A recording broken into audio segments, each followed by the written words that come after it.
Women throughout history have been involved in religion, but a woman that made one of the biggest contributions to change their role was Joan d'Arc, known as Joan of Arc by most of the Western Hemisphere. She was born in 1412 to Isabelle Ramée and Jacques d'Arc, who lived in the village of Domremy, France. During her early life, Joan lived in the village, roaming the fields and meadows in the Meuse River Valley. The investigation starts here, in Domremy-la-Pucelle, 250 kilometers east of Paris. Around 1428, this family home, the church, and these streets are the setting for Joan's first and most enduring mystery.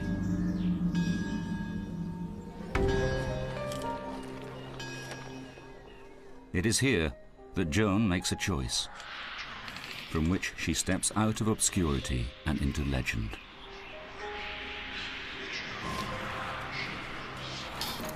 She leaves home at the age of just 16.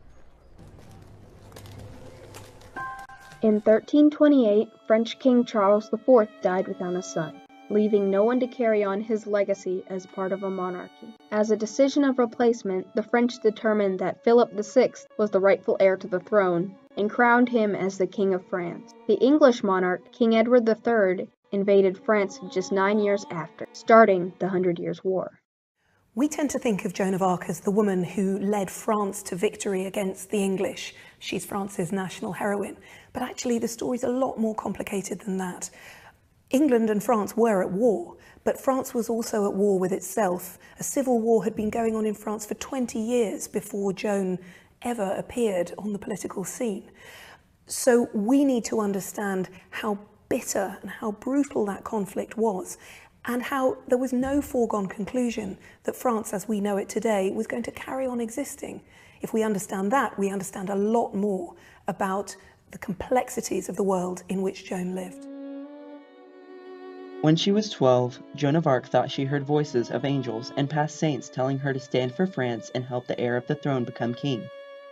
She was illiterate, so alternatively, she had a scribe to write letters for her.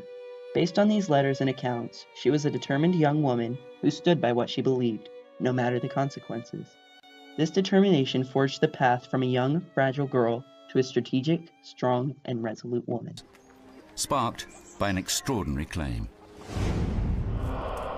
Joan says that since the age of 13 she has been hearing voices in her head.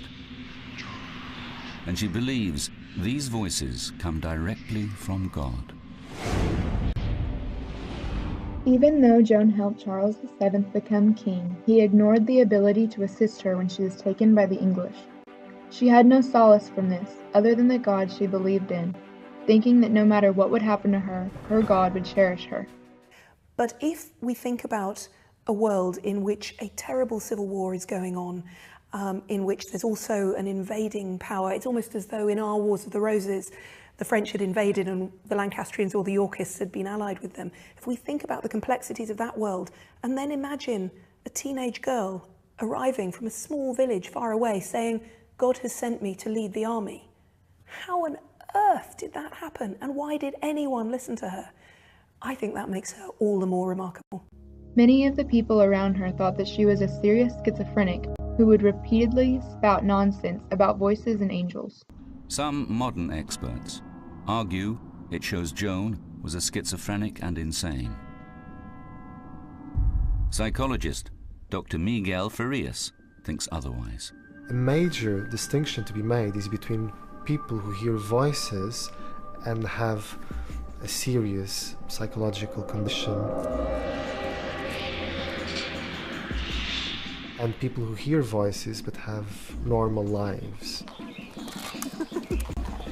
On May 30th of 1431, Joan's fate was decided. Being tried for witchcraft and heresy, she was condemned to be burned at the stake. Taken to Rouen, in English-controlled France, she is tried and convicted by the Catholic Church for heresy. The penalty is being burned alive at the stake. Events in her last days reveal the final, extraordinary truth. She requested a cross to be made for her so she could have something to hold on to while she burned. If she had been found not guilty of heresy, if she had not gone back on her abjuration, it's very unlikely we'd ever have heard of her. Dying as she did, making a sacrifice of herself for what she believed, is what brought Joan of Arc to prominence. After her death, many people realized that something was amiss. She physically had the cross with her, showing that she was not lying, she was truthful. Joan's story, her entire life, is shaped by her incredible strength of mind. And her death, 22 months after her great triumph of the coronation of a French king, is the final exceptional embodiment of this. What the people believed about her was a farce. She was not mentally disturbed, nor was she a witch. She was a young woman who believed in the Judeo-Christian God, who fought for her religion, and died as a martyr to her cause. There is an extraordinary amount of information about Joan of Arc still surviving, but mainly it's two truly remarkable documents. One is the transcript of her trial, the trial that condemned her to death in 1431, in which we get pages of testimony of Joan herself speaking. And then 25 years later, there was another trial to undo the verdict of the first one and declare her innocent after all. And in that trial, we hear testimony from lots of people who knew her, people who'd grown up with her in Domremy, people who'd fought alongside her, and people who'd been involved in the first trial that condemned her. They are fascinating documents. These people began to feel that she was wrongly accused and that she was just an innocent young woman whose reputation was tarnished. According to eyewitness accounts, she does not plead for her life.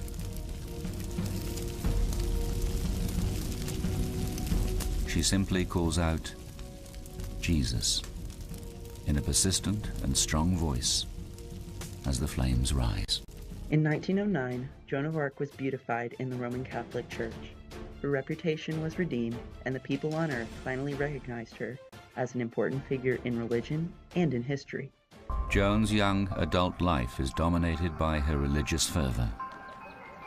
It seems the psychology of this extreme piety and strength of mind offers an explanation for her legendary miracles.